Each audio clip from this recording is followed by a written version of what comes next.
Ladies and gentlemen, welcome to another edition of your favorite midday NFL show on the internet. Fourth and Forever, a Roundtable sports production, real coverage from real fans. A lot to unpack. The finale of NFL preseason week 3 is officially in the books. We are on the cusp of roster cutdown day tomorrow, 4 p.m. EST. We will understand what the rosters are going to look like. Somebody just ended up getting paid from the Washington Commanders. We're going to open the show with that. Finally. But first, let's talk to the boys and see how their weekend was. Gentlemen, I will be the first to say that I missed both of you. TD, how you doing? You missed me, Dan? I didn't miss you, what's up, man. I love that, man. Yeah. Listen, the weekend was good. You know, we got to watch football. Anytime you watch football, it's a great weekend. Yeah. I feel like I'm 100% healthy again. You know, I was down last week, obviously, but I did probably pass it on to 2 people in the family. So this weekend was still, nurturing. But here we are, another week. The cuts are going to happen tomorrow. A lot of speculation, a lot of breaking news. This is going to be an exciting week, and let's get into it. Fourth and Forever, we locked in. We are locked in indeed. Richie, I like the hat. Is that a new addition to the collection? Yeah, this was gifted to me by the Jets when I was gifted VIP access to the training camp this week on accident. And apparently this is their new alternate logo. Okay. Which is, I didn't even know was a thing. So yeah, man, rocking some new Jets swag. I like the new logo. And we're live on Fourth and Forever. Missed you too, Dan. Missed you, TD, to an extent. And we got a lot to get into today. We got a lot to get into because there's some differing opinions. I'm sure we're about to pin our heads. And, you know, we talked about Terry McLaurin, which we'll get into, but there's another topic. I watched one of Dan Mitchell's TikToks, and I'm like, ooh, I can't wait for Fourth and Forever.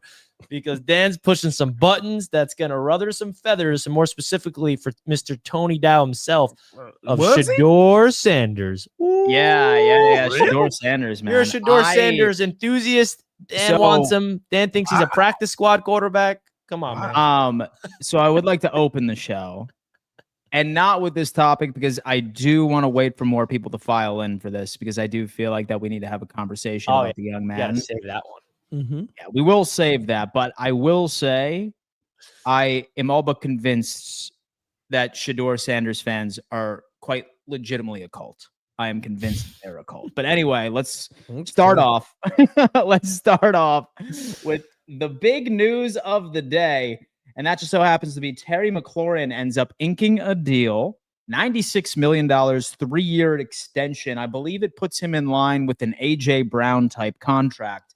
I think all of us can run victory laps here because I believe all 3 of us were on the same page, suggesting that Terry McLaurin was just not going anywhere.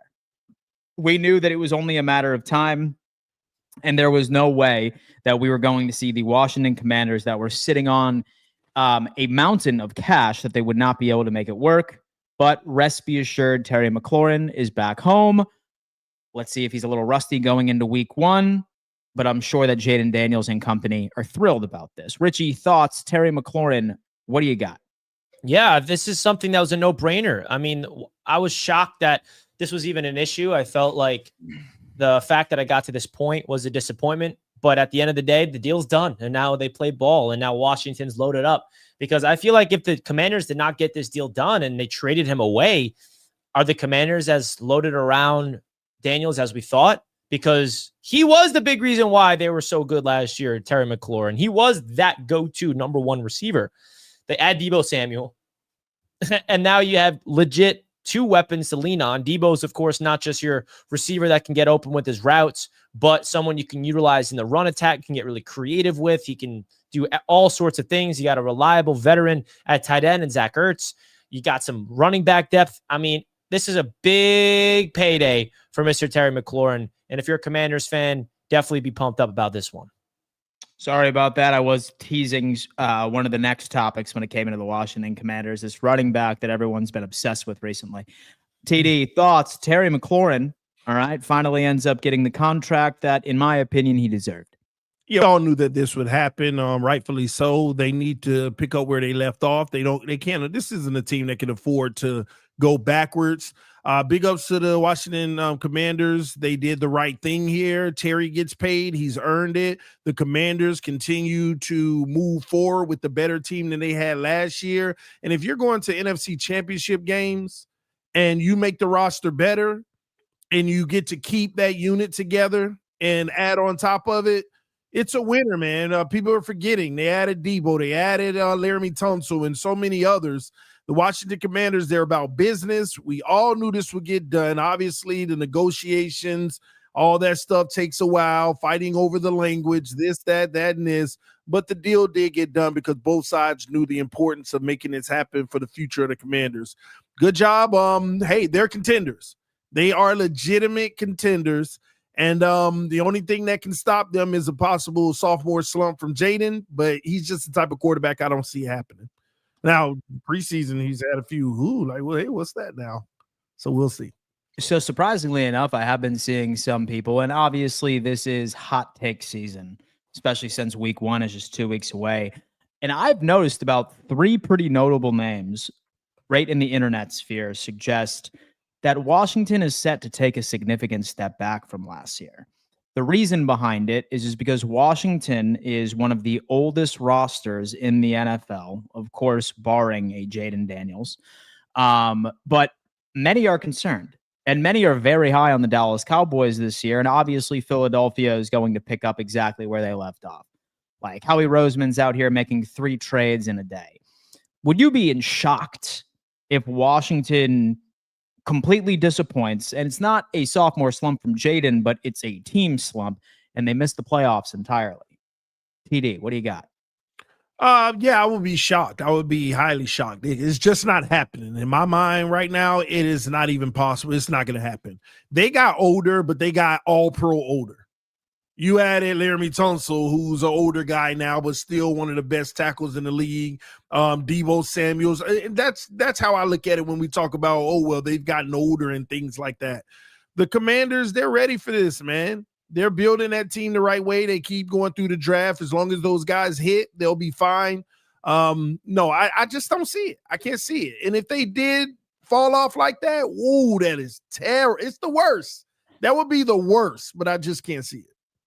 And so what do you got on that, Richie? And so would you be entirely shocked if Washington just took a giant step back and missed the playoffs? Now, we have seen crazier things happen in the NFL. I don't see it happening. I think that they're going to only get to improve. Also, you have to note, all the coaches are returning. Cliff Kingsbury did not take a head coaching job. So this is year 2 in the offensive system for Jaden Daniels, year 2 of all the playmakers getting used to the system. Dan Quinn, defensive head coach. I expect that defense to be able to improve, even if their personnel took a step back. I think coaching is going to make things different here. And they're in a tough division, and their schedule is not easy.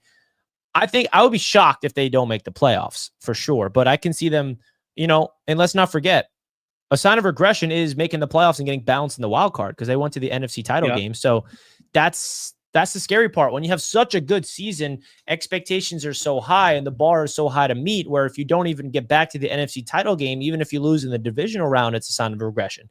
So the bar is high. The question is, will they get back to that big game and get over the hump or not? And I think that Jaden Daniels, he's going to show up. He's going to show out this year. So I think that this is a great opportunity to prove to everybody that this was not just a one-hit wonder type season. And I got to tell you what, going into 2025, especially with that division, with the NFC East, they have quite the schedule.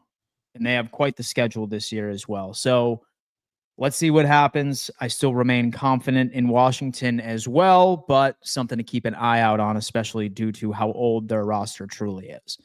All right, so main topic of the day. We got to get through a quick super chat if we can. Please. Well, first one from Tony. Shaduer holds the ball way too long. Hashtag here for Bob. Here for Bob. Yes, sir. We'll give him a smack here in just a hot second. Thank you, Tony. We're going to get into that Shaduer topic. Don't you worry. After watching Hard Knocks, says the Foo Family 5, $10 super chat. Thank you so much. I'm convinced my Dolphins need to have training camp in the wilderness at dorm rooms to build camaraderie. It just dawned on me why our culture stinks. Yeah. Wow. Your thoughts there, TD, from a Dolphins fan admiring the Bills culture. The Bills are deceptive. There's nothing good going on over there. Okay. Don't take anything from them. But yeah, man, our culture stinks. But you know what? We're closer to better days. You know, we just gotta let this stuff get out of our system. It's almost, you know, whether it's a year or two, it's almost there. Rich, you don't ask no follow-up question. Okay. Yeah, really. I gotta ask a follow-up. You just said nonsense. You just spoke like out of your. I don't even know what you just said. You gotta get what out of your system? He knows what I meant. He knows what I meant. You gotta get what out of your system? Just this current situation of our team. You know, just gotta get it. So you mean everything's gotta blow up? No, like I've been saying for those months. aren't the words I use, Richie. Yeah, but you're insinuating something. What is that something? Oh, we just gotta get it out of our system. You know, get what out of your system by blowing it up, by firing everybody, which is inevitable. All right, let's move on. We don't need to go there again. Win the division. Okay. So you win the division. You know, it's interesting when it comes into small market teams. Small market teams, from what I've noticed, typically have better cultures than teams that are in like a big city, right? Like we heard it on Hard Knocks.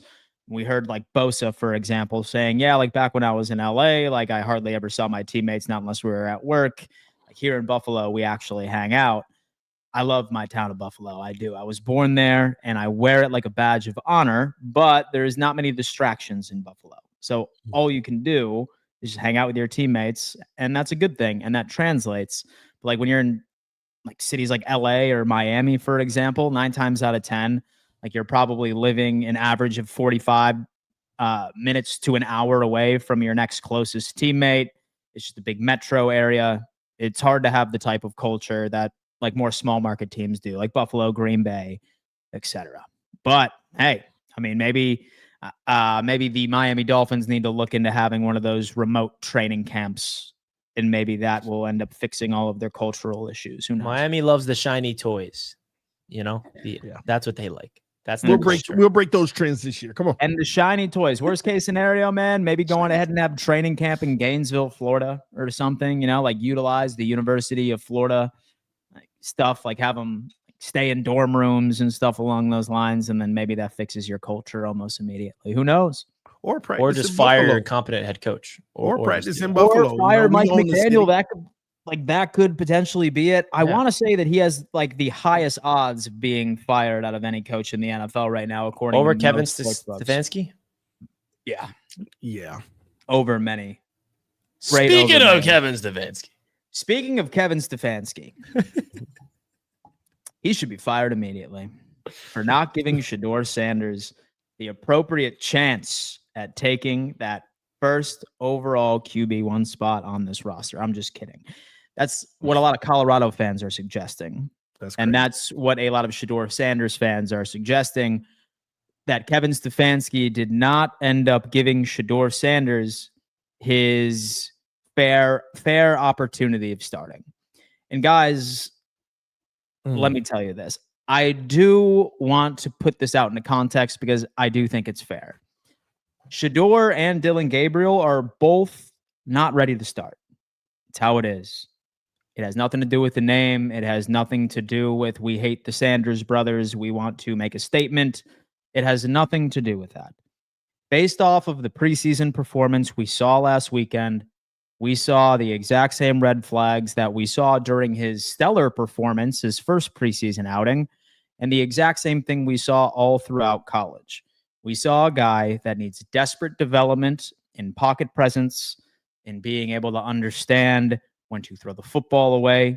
Yes, you could say, oh my God, his offensive line. You see all that, folks? I got to tell you, if your offensive line is giving you 4 seconds to throw the football, that's really all you can ask from any offensive line whatsoever. Oh, damn, but it wasn't just those plays. I saw no issue with Tyler Huntley being able to take the Browns down the field with the exact same guys when Shaduer Sanders ended up getting taken off of the field. I think he provides an upside. And so I think that he is quality, but I don't think it's as crazy to suggest maybe he's not ready. I also don't think it's crazy to suggest that Dillon Gabriel is above him on the depth chart when Dillon Gabriel was the starting QB1 for the #1 overall college football team last year with the Oregon Ducks, while Shaduer Sanders was in Colorado right in the Big 12.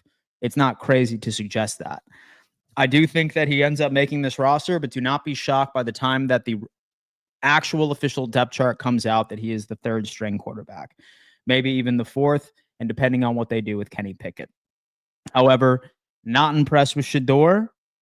I don't think he's ready in any capacity. Richie, thoughts? Yeah, I mean, listen, this is why preseason football is interesting. He goes out there, his debut, whoa, he shines. And then his second time he goes out there, he does not look good at all.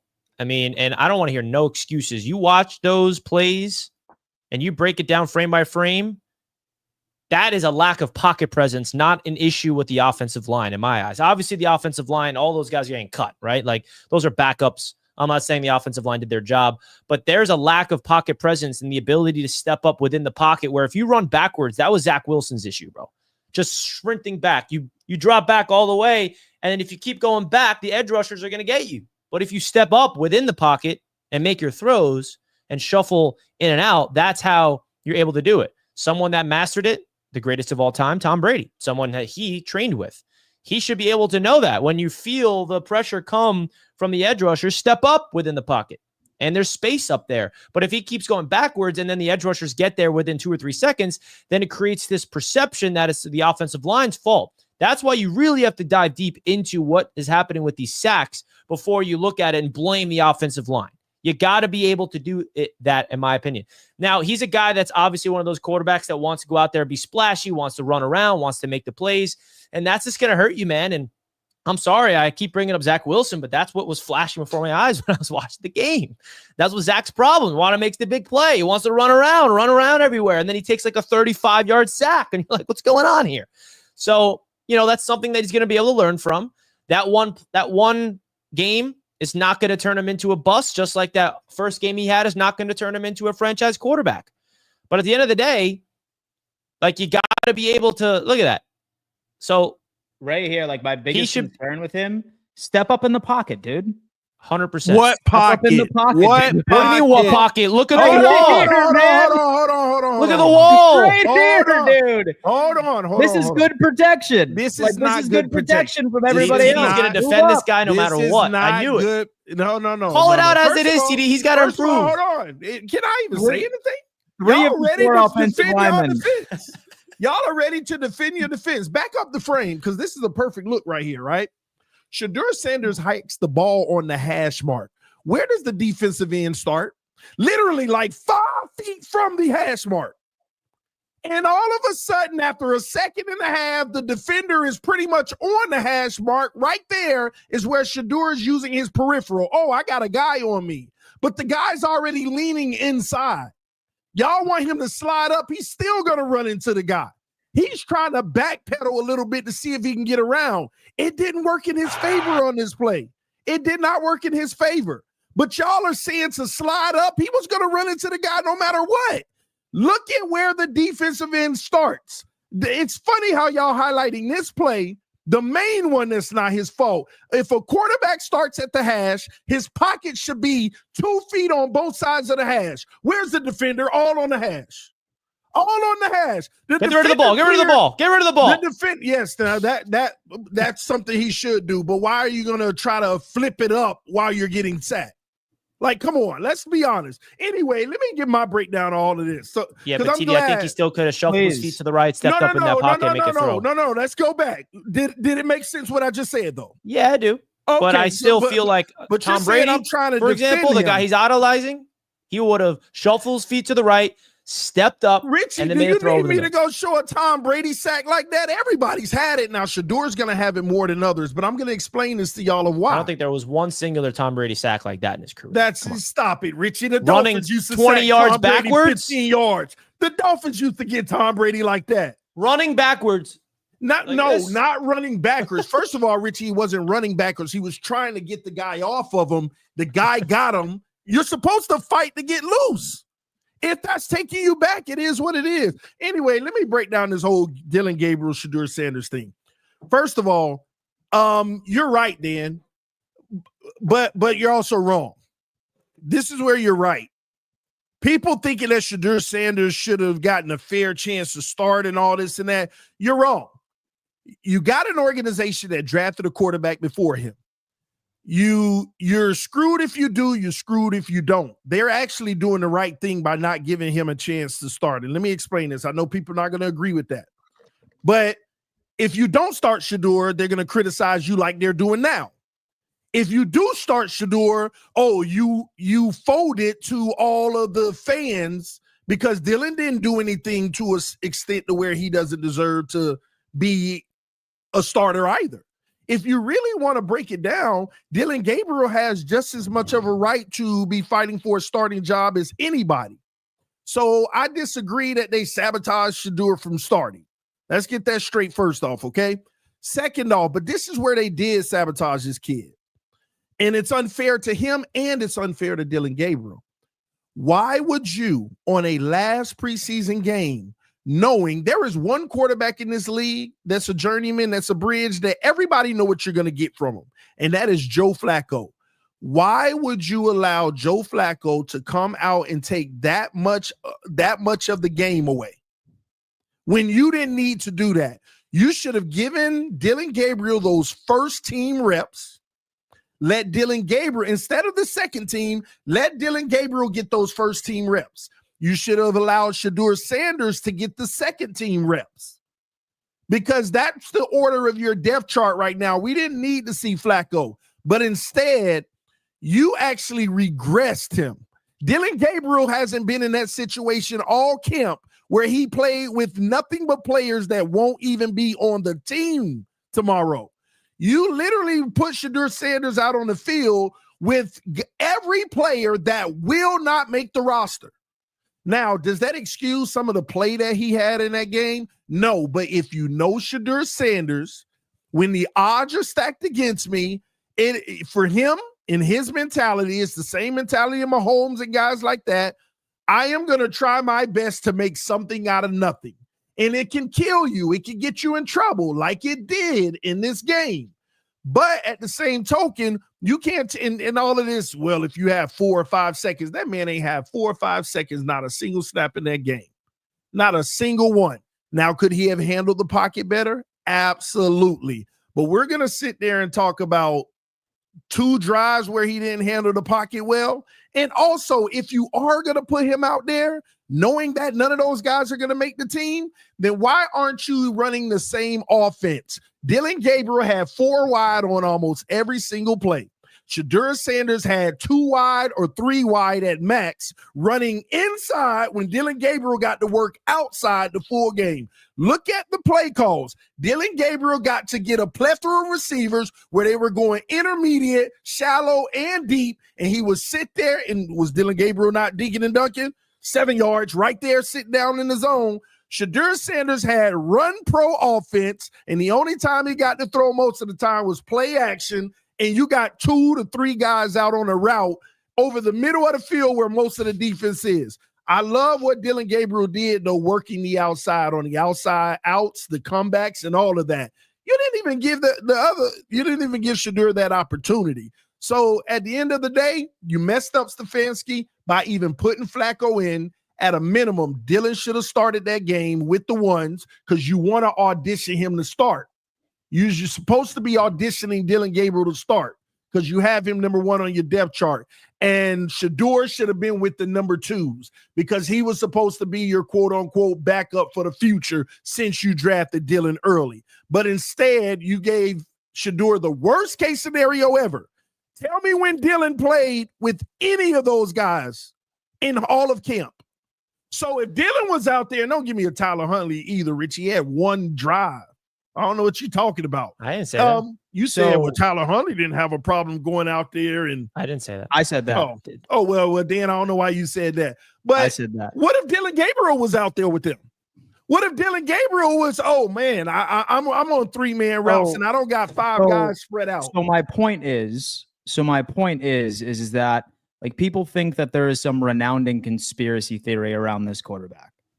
There is. If Kevin Stefanski is truly on the hot seat, like many people are trying to suggest, and Shaduer Sanders is literally his answer, his ticket into making this Browns team the best possible Browns team he can put out on the field, don't you think that Shaduer Sanders would have had the reps that Dylan Gabriel would have had in the first place. No, because They Stefanski decide didn't to draft throw him him. out there with those guys.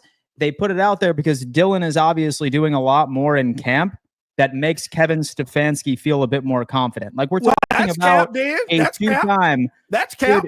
Dude, we are talking about a two-time coach of the year. He's one of the best offensive minds in football right now. Like he's not. Don't they get fired? This is not a conspiracy theory against Shaduer. It's just that he's not a good football player right now. Like that's what it is. You're throwing resumes. Do great resumes. I'm throwing resumes out there. I don't buy into this. I don't buy into the conspiracy. I don't. Do great resumes get fired, Dan? For the Browns, they do. Yes, they do. The Browns, yeah, they do. And there's a reason why. But then, how are you going to sit here and say it's like me saying, "Okay, I don't want Josh Allen, and my general manager drafts Josh Allen anyway, and I'm benching Josh Allen. I'm giving him the worst scenario, and then I'm like, well, if I was really sabotaging him, he's relying on my job." No, he's not. Stefanski didn't pick Shaduer in the draft. The general manager picked Shaduer. The general manager who was looking mad at the draft when they zoomed in after he got drafted because he just went to war arguing with everybody in the room about why we need to take the kid. Stefanski wasn't the one that wanted to take him. Can I say one thing? Say something. I just got one thing. Very small, very short-winded. This topic is the most passionate I've seen TD in months. TD is more passionate about this topic than his own Miami Dolphins. That's all I have to say. It's not a lack of passion. Can I ask both of y'all this question? Should Shaduer Sanders have been drafted in the 5th round? Yes or no? 3rd. Do you yourself, even if you do think he should have, do you 3rd. think he should have? 3rd round. Okay, 3rd Richie, round. what about you? That's fair, Dan. What about you? 3rd. Well, listen, let's not forget where he was projected. Top 2. So, he definitely no, he was not. He did not deserve to go that far. He definitely was not a top 2 pick. So when you have this type of situation happen in the NFL, you kind of feel like somebody's been done wrong.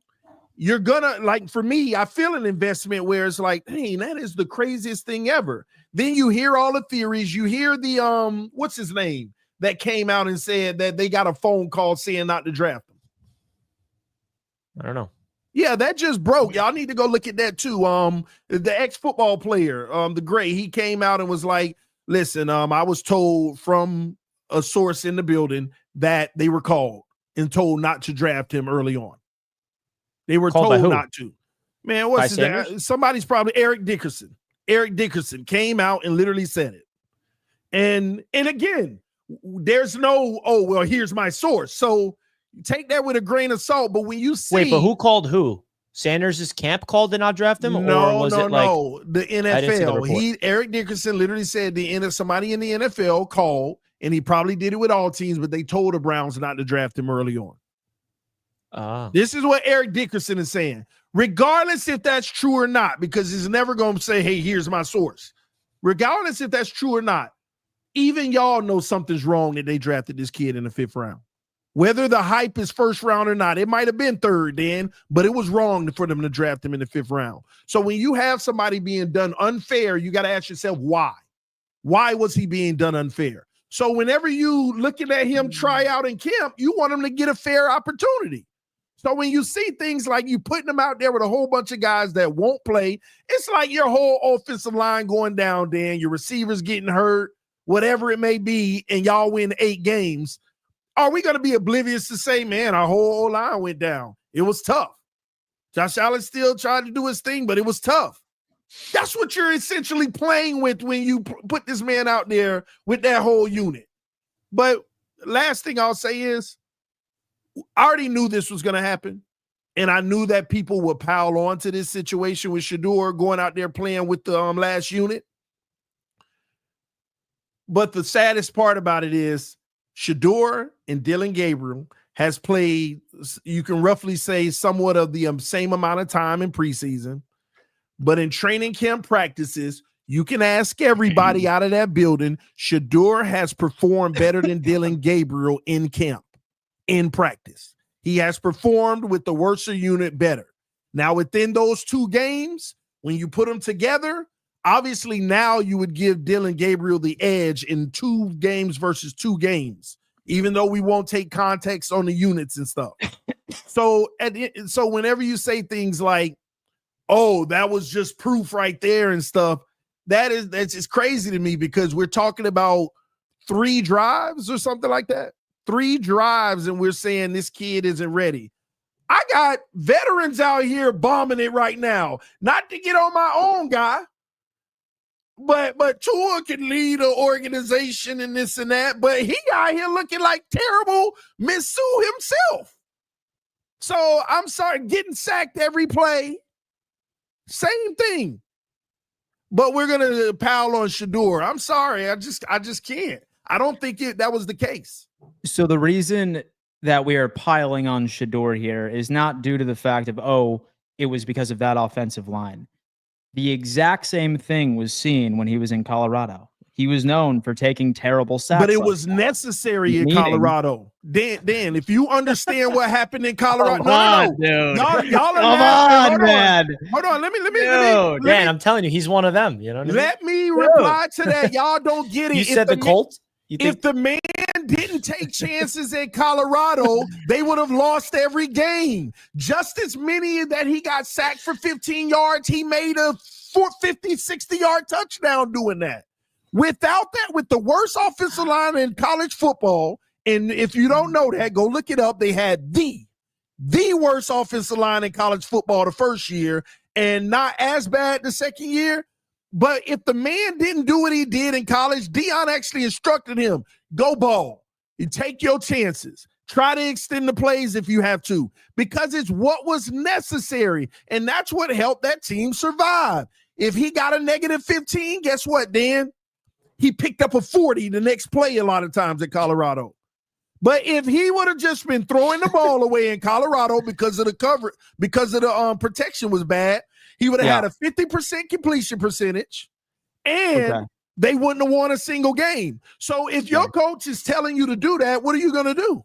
Y'all act like Patrick Mahomes don't do that sometimes. Make bad decisions, but it works out in his favor. So you know what? Like, that strategy works wonderful when you're playing Colorado State on the CW at noon on Saturday. But when you're playing in the NFL, that's a different conversation. I'm not willing to make risks like that in the NFL. I do not want to take and he has to a learn loss of 15-yard sacks with the off chance that he's going to connect on a 60-yard bomb downfield in the NFL. He has to learn that, Dan. He has to learn that. You're actually correct in that. But at the same token, when you're out there playing with the 4th and 5th string, man, take your chances, because they sabotaging you. Okay, what if he didn't do that, Dan? And he would have just been throwing the ball away. And y'all would have came out here today, oh, Shaduer had a 30% completion percentage and didn't do anything. That's exactly what y'all would have said. Okay, how about this? What about 3 weeks ago, his first preseason game? Wasn't he doing it then? And he escaped it, and he made that beautiful pass with the one hand, and then he escaped the pressure on to the right, extending the play, going backwards, and threw the dart touchdown. Y'all ain't say a word. I did. Y'all were you didn't say anything about you can't do that. Y'all. Hey, listen, I gave Shaduer his flowers based off of his first. Like, here's the deal, folks. Every single quarterback that's ever played the game has been subject to criticism. If Patrick Mahomes if Pat Mahomes goes out there and he lays an egg, we let him have it. If Josh Allen does, we let him have it. All right, look, like, let's stop protecting this kid. He knows what he signed up for. Exactly. He's an NFL quarterback. If he goes out there and does something stupid, and I think all of us can agree that taking a 14-yard lost sack is a problem, all right, then I think that he is allowed to get criticism like any other quarterback in the NFL. I'm not sitting here telling you that Dillon Gabriel should be above him in the depth chart. Both of them are not ready. Both of them are not ready. All right, all I'm saying is that I have not seen this blind defense on a quarterback in quite some time since Tua. Like, I have not seen a blind quarterback support system since Tua. When he first got in the league, man. You keep calling it blind defense. Haven't I acknowledged everything you said? Like, yeah, he got to learn that. Yeah, you can't do that in the NFL. But I'm putting the context behind it. See, y'all want it to be all or nothing. Hey, you did this wrong and nothing else with nothing else around you. No other factor. Just point blank. You. I am actually acknowledging what you're saying. You can't do that in the NFL. That don't work in the NFL. You can't do this. You can't do that. I'm acknowledging it, but at the same token, I'm just saying people need to recognize the circumstances. People need to recognize what's going on. You are right. He didn't make great decisions on two drives in the game. The first drive, he didn't have that problem. He actually just tried to make the throws. The guys dropped the ball on the first out, and then they ran the ball, and then the next one, nothing was there. He ran to the sideline. First drive, nothing. Didn't go backwards. The other two drives, trying to make more happen than he should have. Hey, it happens, but we're talking two drives. Oh, you're not ready. Like I got Patrick Mahomes losing 20 yards in the playoffs on the sack, trying to make something happen. My gosh. No, it happens though, Richie. It happens. So Shaduer got a lot of things that you can't do. But Dan brings up a good point. Like, it's like you start criticizing him, and all of a sudden it's like they just come at you. Like, here's context, here's the reasons, this is why. But this is it. Like, you're allowed to criticize a quarterback who's trying to prove himself, who's a 5th-round pick. Obviously, he's going to struggle. Okay, like if he went out there and never struggled, then he is that guy. But like, you need to learn from these things. He said that, and that's what it is. We praised him when he played well. He played like crap, and now we're making conclusions about him. You got people I'm not making no conclusions. I'm saying people making conclusions like he's a practice squad player and he doesn't. That's what people are arguing against. So that's what it really is. Welcome to the NFL talk, media talk here on Roundtable Sports, TD. I mean, listen, don't make me bring up Tua in this just to make this comparison, but I won't. Hey, and another thing. And I don't even talk about Tua as a football player. I'm talking about how fans and the media portray him. My thing is, talk about Shaduer, but stop comparing him to Dylan Gabriel or Flacco when they're not in the same circumstance.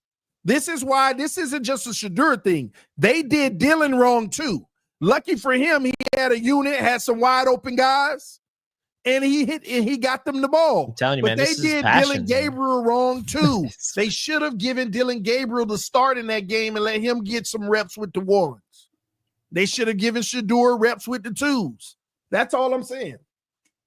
Well, folks, I will tell you what, that Browns quarterback situation is going to be a storyline all season long, and we will be unpacking it ad nauseum on this show. We have Wheelos coming in saying, "What's up, TD? Are there any surprise cuts so far from the Finns?" Wow. Yeah, there's one, Hilton, the corner, who we thought was coming in to be that guy. They cut him. Slot corner gone, dude. Yeah. But it's all right. We got some guys that stepped up in the unit. We'll see how they work out. And I always say this. I know Richie and Dan, they like to say, "Oh, you're deflecting," but I'm not as concerned about the quarterback position in Miami because our pass rush is going to be elite. And we don't have receivers we really got to cover in the division that's a threat. So we're good. So one thing I will tell you is that very oftentimes a good pass rush can mask a below average secondary. An elite secondary cannot mask lack of a pass rush. That is true. I'm sure I just hope that your pass rush can stay healthy. Like, that's all I got to say. Yeah. But say that your pass rush does end up paying dividends like we're thinking that it will from Miami, then maybe your secondary issues won't be as bad. This is a question for all three of you, and Scott ended up sending this twice. Thank you so much. I appreciate that, dude. Do you think Micah Parsons will hold out for the whole season for the Cowboys, or will he play this season? I'm not fooled by this Jerry Jones. So that's a great segue. We are going to be transitioning to that topic after we end up letting in a Patreon caller here momentarily. But Micah Parsons was seen resting on a table, and during the last preseason game, it almost looked like he was napping. Sounds like that it was some false news, and he was only down there momentarily, but it is indeed being memed. We have to talk about it. TD is most passionate versus Tuanon members. We have Mackinac. Oh my God. We have Mackinac. Mackinac is crazy. TD's most passionate against Tua and for Shadour. I do. Most passionate takes of TD Finstock. One of them is got against Tua. underdrafted. One of them was overdrafted. That's why. Oh man. All right, folks. So right now we are about would to let trade in a Tua Patreon right caller. away. Say, for example, that you guys would ever like to call in and get something off of your chest, a statement and or a question. We treat it like a radio show where we bring you on for 20 to 30 seconds. You say what's on your mind and the hosts end up reacting to it. If you sign up for Patreon, you will have that opportunity of doing so on this show, on the AFC East Roundtable, on every single piece of IP that Roundtable Sports owned. You can call in. So say, for example, that is your cup of tea, plus some bonus episodes of Fourth and Forever. Some, I'm pretty sure it's a gambling show, which is going to be launched here in about 2 weeks. Certainly go on ahead and support. If not, the best way to support is just quite simply by hitting that thumbs up sign. Thank you so much. Glenn is on the Patreon hotline. What's going on, man? How you doing? Man, first of all, I just want to say something. Stop talking about Shadour. Man, the man was a fifth-round pick. He got more playing time than most fifth-round pick quarterbacks get. He had his upsides and his downside, and he's a rookie. They'll probably keep him on the thing for in the future. He's not done anything bad. He's a fifth-round pick, and he's got plenty of playing time with the team. You guys just go off crazy like it's a big deal. We all knew he wasn't going to start and that he was for the future, not for right now. Yeah, I agree. We all knew he wasn't going to start. And I don't think they will not put him on the practice squad because somebody will claim him. Mm-hmm. True. He's not that bad. He had plenty of. How many fifth round quarterbacks get to start in a preseason game? You mean with the ones or just start? Yeah, with whatever team he started with. It might have been the twos that he played with that game. I don't know. But there's not that many quarterbacks that start, fifth-round picks that start in a preseason game. Mm-hmm. Yeah, Tom Brady didn't even start a preseason game. Yep. And he did a great job when he started, Glenn. Yeah, but I'm just saying, give him time. He's a rookie. Y'all put more pressure on him than he does.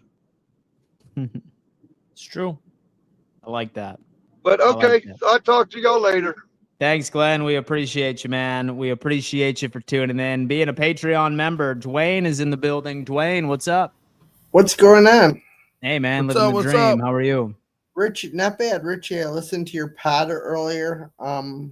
I have to disagree with you a little bit about Fields. I think this is the first time Fields has had a decent offensive line, and he doesn't need to be that great quarterback like Hurts, for example, that you mentioned. I think he just needs to be a really good game manager and let your defense do the rest.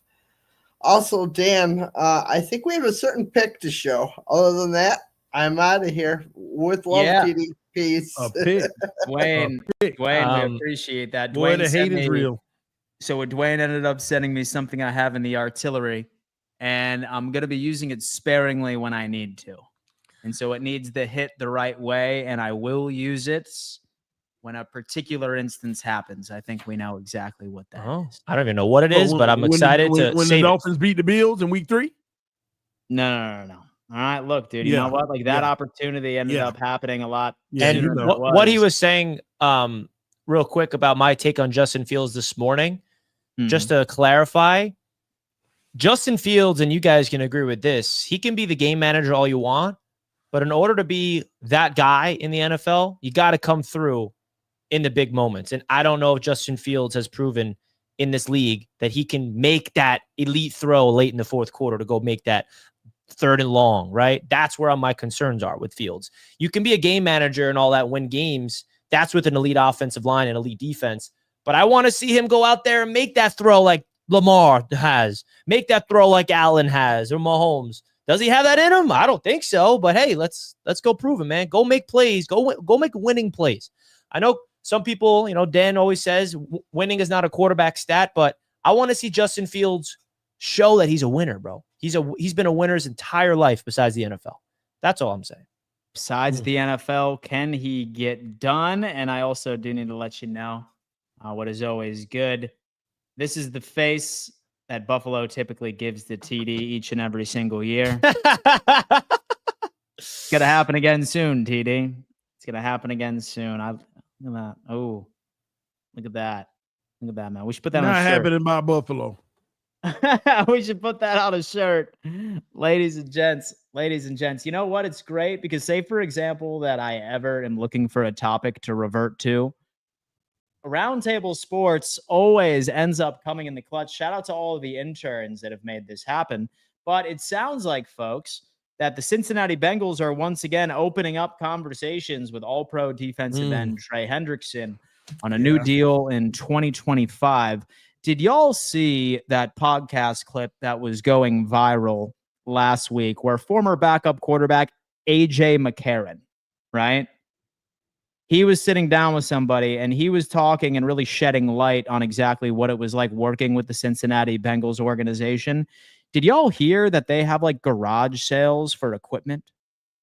Like they end up like using equipment that all of the players utilize at any given season. And rather than the players being allowed to keep it, they literally have a garage sale outside of their stadium at the end of the year to make a little bit more money. It's okay. Look, we will go Do you on expect ahead. him to get signed? I'm going to go on ahead and pull up the clip because this was absolutely insane. We got to hear it. But while I pull that up, Richie, thoughts on Trey Hendrickson? Will it actually get done? Yeah. Seeing this Terry McLaurin news makes me feel like it will. But the Bengals are in a different situation. If they're renegotiating, they're like, all right, let's get this done, man. Like, let's just figure it out. The Bengals better just do it. I don't know, man. Their defense has a lot of issues. I think it's going to get done. I really, really do. What are your thoughts on this, TD? It's a done deal, man. This is where they wait till the last hour, man. That's all this is. They're waiting for the last hour. They're talking again. And obviously, if you're talking again, the team is willing to make some concessions.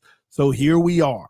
Otherwise, it's a stalemate. I don't think it's Hendrickson's team sitting there like, okay, man, let's fold a little and talk to him. No. So it'll be done within about 7 days or sooner. You'll see some breaking news next weekend, getting ready for the regular season so he can be on the field practicing in the game plan for the upcoming game. Same thing with Micah Parsons. Now he could be out of there, but same thing should be happening right now. They're talking. You'll get that breaking news on Tuesday. They've opened up conversations again. So, yeah. So we have TD just become a Bills fan already. Shout out Richie. Shout out Colby. Who should I draft number 1 overall in fantasy? It's got to be Jamar Chase for me. Right, I'm sure everybody here. But so this is what I was talking about. So an inside peek at the Bengals organization. Let's take a listen. And NFL played 4 years in a row in London. It was the worst experience of my life. But 4 years in a row to London, I mean, you couldn't pay me to do that again. It was awful. And we went over there and tied the Redskins. I mean, we fucking ended in a tie. Commanders. I was pissed on the sideline. Please don't offend our listeners right now. It's Commanders. Oh, yeah. At that time, it was the Redskins. I went to the same TGI Fridays every time. We stayed right by TGI Fridays. It was the only thing I knew. I knew I could walk my ass there, eat. And I was pissed because I was like, hey, I need some extra mayonnaise or barbecue sauce. And they make you pay for that over there. I'm like, what? Like condiments you got to pay for? So I was pissed from the jump. Leave it to the guy making millions of dollars playing a quarterback complain about the extra 99-cent mayonnaise charge on his bill. Oh, dude, I was pissed. On a per diem. On a per diem. Yeah, what was per diem over there, out of curiosity? Probably with Cincinnati, there probably wasn't any. Brother, in Cincinnati, this is how down bad it was.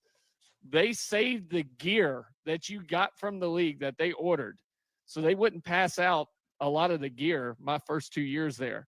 and they would have a garage sale at the end of the year so they could make some money back. Quit.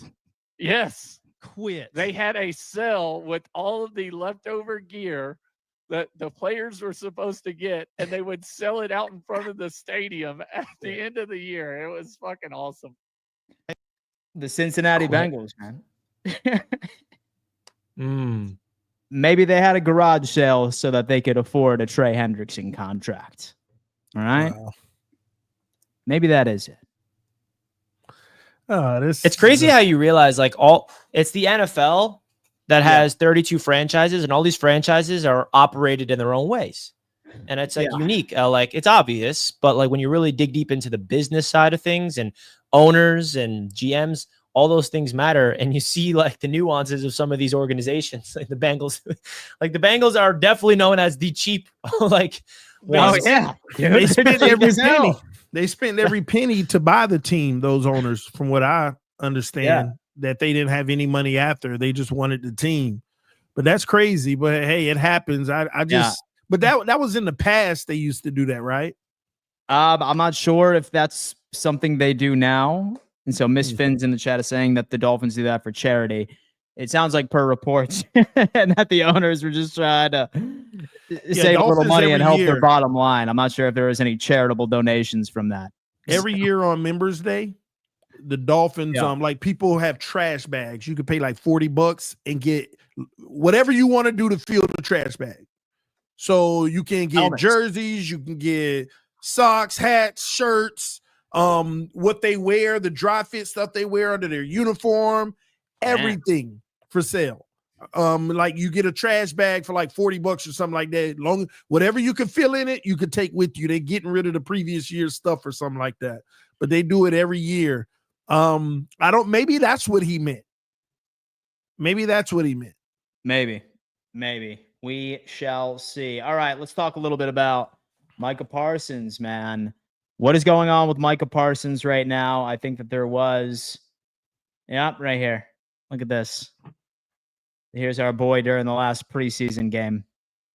Look at that. He's taking a snooze, baby. Now that's wild. He's taking a snooze on the sideline, man. And it's pretty clear that Jerry Jones is public enemy number one right now, especially when it comes into his handshake deals. Like many are saying that Jerry Jones runs the NFL very much so like the 90s, where he hates getting agents involved. I don't know, man. Are we convinced that Micah Parsons could potentially extend his holdout into the season, or do you think he's going to play a contract? I'm not fooled. Thank you, Rich. You fool me once, you fool me twice. You ain't fool me again, Jerry. I'm on to you. Yeah. I'm on to Jerry. This is part of it. For all I know, Jerry Jones brought Micah Parsons into his office all the way back in June in OTAs. All right, Micah, we're going to drag this out. We're going to be number one all over. Dallas Cowboys, you turn on every network, number one with you on it. I want you to sit down, make it seem like you don't care. So we're talking about you. You're the number one storyline on Monday. Now everyone's talking about us.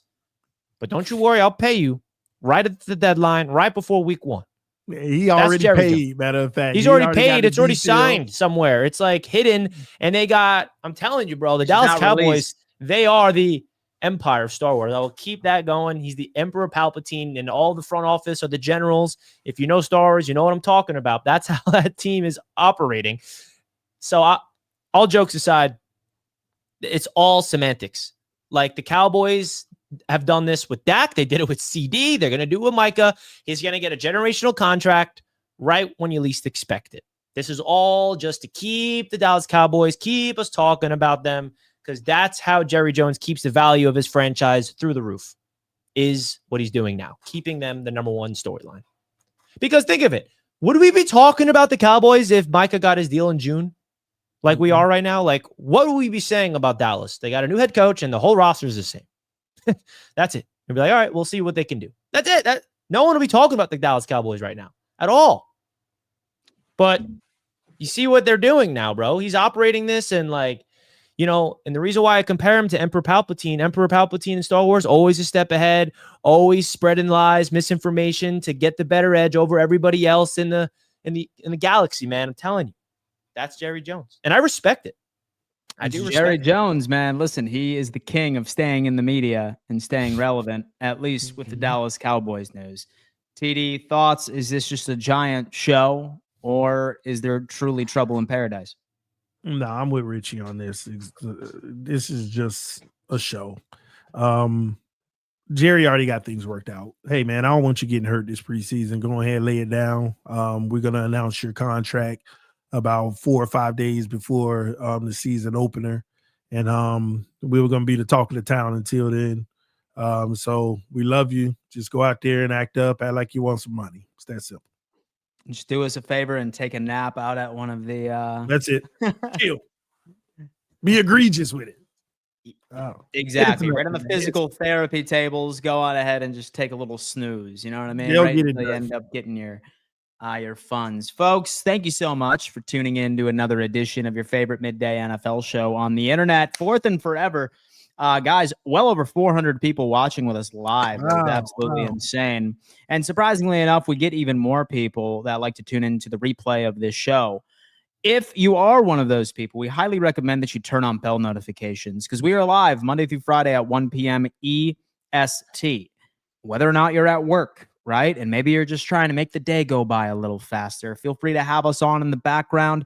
We are doing whatever we can to make sure that you stay informed with everything that is happening across the NFL 5 days a week. Richie, what do you got to say to the audience before we send them off?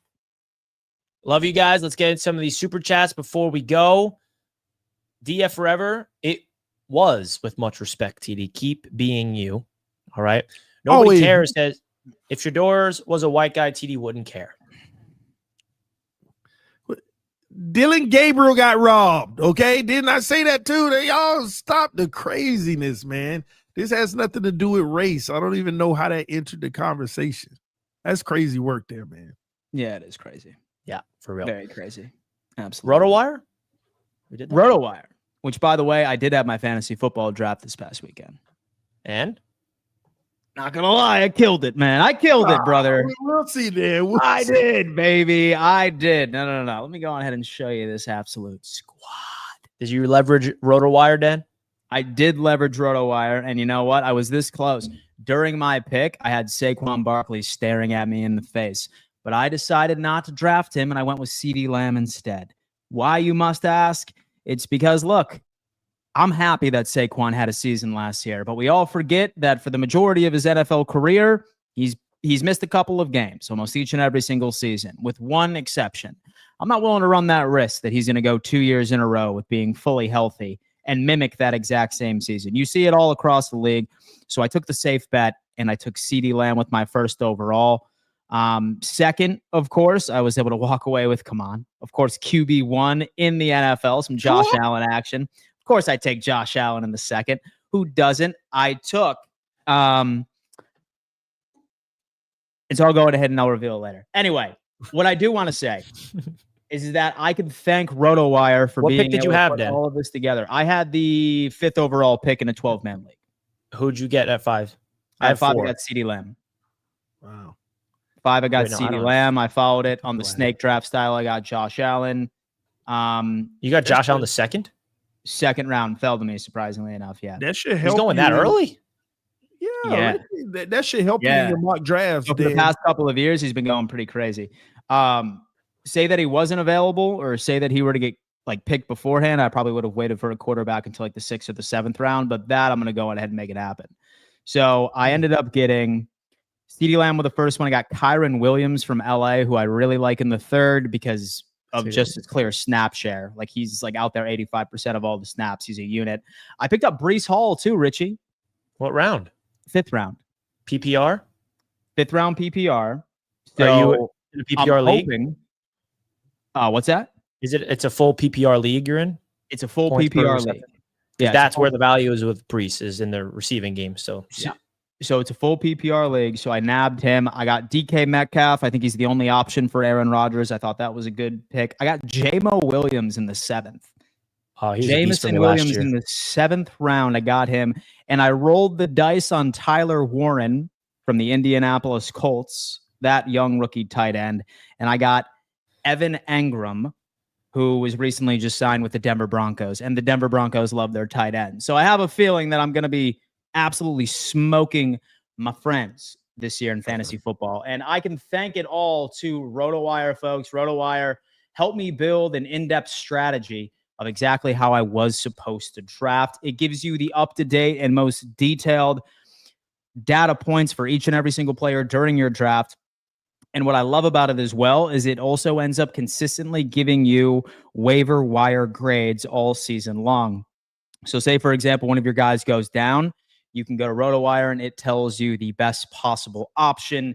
It also has a trade machine, which lets you know whether or not that you're getting robbed. I'm sure all of us have been robbed, especially in our early years of fantasy football. RotoWire is hands down the best draft kit I have ever had. I highly recommend that you guys go check it out. Link is in description and use code RTS for 15% off. Damn. Wow. Richie, what do you got to say to the audience, man? I can't wait to use that. So I appreciate you guys tuning in. RotoWire is going to get me to the fantasy football championship, baby. So we appreciate you guys tuning in. We will see you guys tomorrow as Roundtable Sports is all live this week, all across the network, every single division. We'll see you guys later. TD, say peace. We're out. Yes. We out, baby. I love y'all. Let's go.